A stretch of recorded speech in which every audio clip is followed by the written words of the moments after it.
Alien war experts stunned by humans' effortless victory in simulated battles. Chapter 1. The Outlier. Commander Sarah Drake sat back in her chair, her boots propped casually on the polished metal surface of the desk. Her dark, wavy hair hung loosely around her shoulders, a stark contrast to the immaculate uniforms of the alien officers that surrounded her. The room buzzed with conversation in a dozen different languages, all blending into a hum that filled the hall of the Galactic War Academy. She could feel the eyes on her, though none were particularly friendly. Her arrival had caused a ripple of curiosity through the ranks of alien commanders, all of whom had spent their lives steeped in war tactics far more advanced than anything humanity had encountered. Yet here she was, one of the few humans invited to participate in the prestigious Academy's simulated battle program. The invitation had been less a mark of respect and more a test to see how a human, from a species they considered strategically inferior, would fare in the heat of tactical warfare. The hall quieted as Instructor Zornak, a towering figure with chitinous plates covering his hulking frame, entered the room. His orange eyes glowed faintly, scanning the room with the precision of a hawk. Zornak was a member of the Xylora, a species renowned for their cold, calculating minds and tactical brilliance. To them, warfare was a science, every move meticulously plotted to ensure victory with minimal loss. He had led hundreds of successful campaigns and was known to dismiss anything that didn't fit into his carefully defined systems of battle strategy. Sarah could feel his gaze land on her as he approached the podium. "Commanders," Zornak began, his voice a low rumble. "Today, we begin the first round of battle simulations. Each of you will be pitted against one another in various combat scenarios. The Academy seeks not only the victory of tactics, but the perfection of execution. There will be no room for improvisation or recklessness." Sarah suppressed a grin. That was the first rule she was about to break. Chapter 2. The First Battle. The simulation chamber was enormous, a sterile, metallic arena where the environment could be manipulated to reflect any number of hostile battlefields. Sarah stood at one of the control consoles, her fingers poised over the holographic display, waiting for the start of the first scenario. Across from her, her opponent, General Cothix, was one of the Academy's most accomplished alien strategists. His species, the Tarkirians, were insectoid in appearance, with sharp mandibles and gleaming black exoskeletons. Cothix was known for his methodical planning and patience in battle, traits that had earned him victories in countless simulations. The challenge today was simple: capture the enemy's base. Sarah watched as the simulated environment loaded, a dense jungle filled with towering alien trees and treacherous undergrowth. Each commander would have access to the same resources: a modest force of soldiers, armored vehicles, and aerial drones. The rules were clear: outsmart your opponent, capture their base, and secure victory. The moment the simulation began, Sarah felt the tension in the room shift. Cothix immediately began deploying his forces with military precision.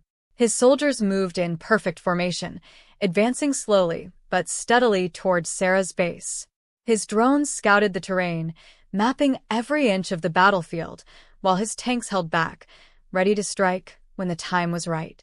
Sarah, on the other hand, leaned back in her chair, her fingers tapping lightly against the console. Her approach was far less structured, and to any observer, it might have appeared that she wasn't taking the simulation seriously at all.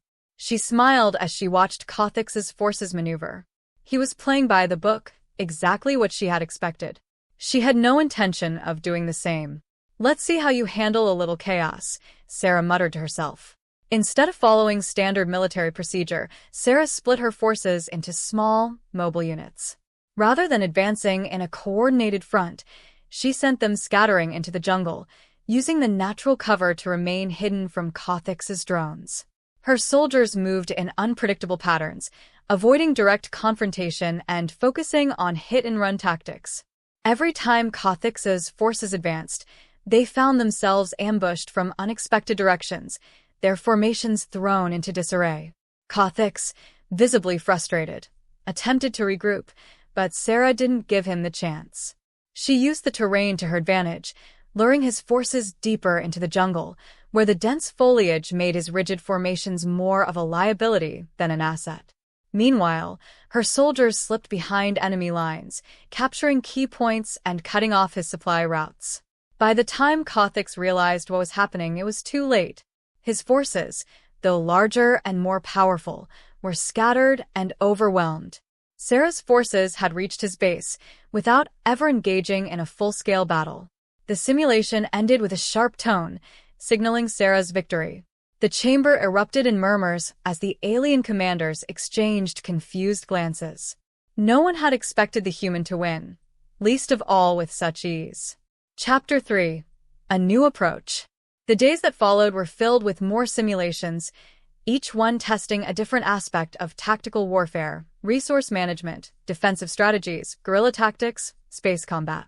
Each time, Sarah faced opponents from different species, all with their own unique approaches to battle. And each time, she emerged victorious. Her methods were anything but conventional. Where the alien commanders focused on structure and precision, Sarah embraced flexibility and unpredictability. She encouraged her soldiers to think on their feet, to adapt to changing circumstances rather than sticking to rigid plans. She relied heavily on instinct, often making decisions in the heat of battle that seemed reckless, but turned out to be brilliant. It wasn't long before her victories caught the attention of the Academy's instructors. Zornak, in particular, seemed intrigued by her success, though he remained skeptical. During a debriefing after one particularly challenging simulation, where Sarah had used guerrilla tactics to outmaneuver a far more technologically advanced opponent, Zornak addressed her directly. "Commander Drake," Zornak said, his voice cool but curious, "your strategies defy every principle we teach at this academy. You disregard proper formation, you fail to utilize the full strength of your resources, and yet, you continue to win. How do you explain this?" Sarah shrugged, a small smile playing on her lips. "With all due respect, sir, I don't think war is something you can put into neat little boxes. You can plan all you want, but the moment you step onto the battlefield, nothing ever goes the way you expect. Adaptation is the key." Zornak's eyes narrowed. "Adaptation is one thing. Recklessness is another. Your approach seems undisciplined." "It's not about discipline," Sarah replied, her tone calm but firm. "It's about being able to see the bigger picture, to recognize opportunities in the chaos. The more rigid your plan, the easier it is to break. That's why my opponents keep losing. They're too focused on controlling every variable." The room fell silent as Zornak considered her words. It was clear that her methods were at odds with the Academy's teachings, but the results spoke for themselves.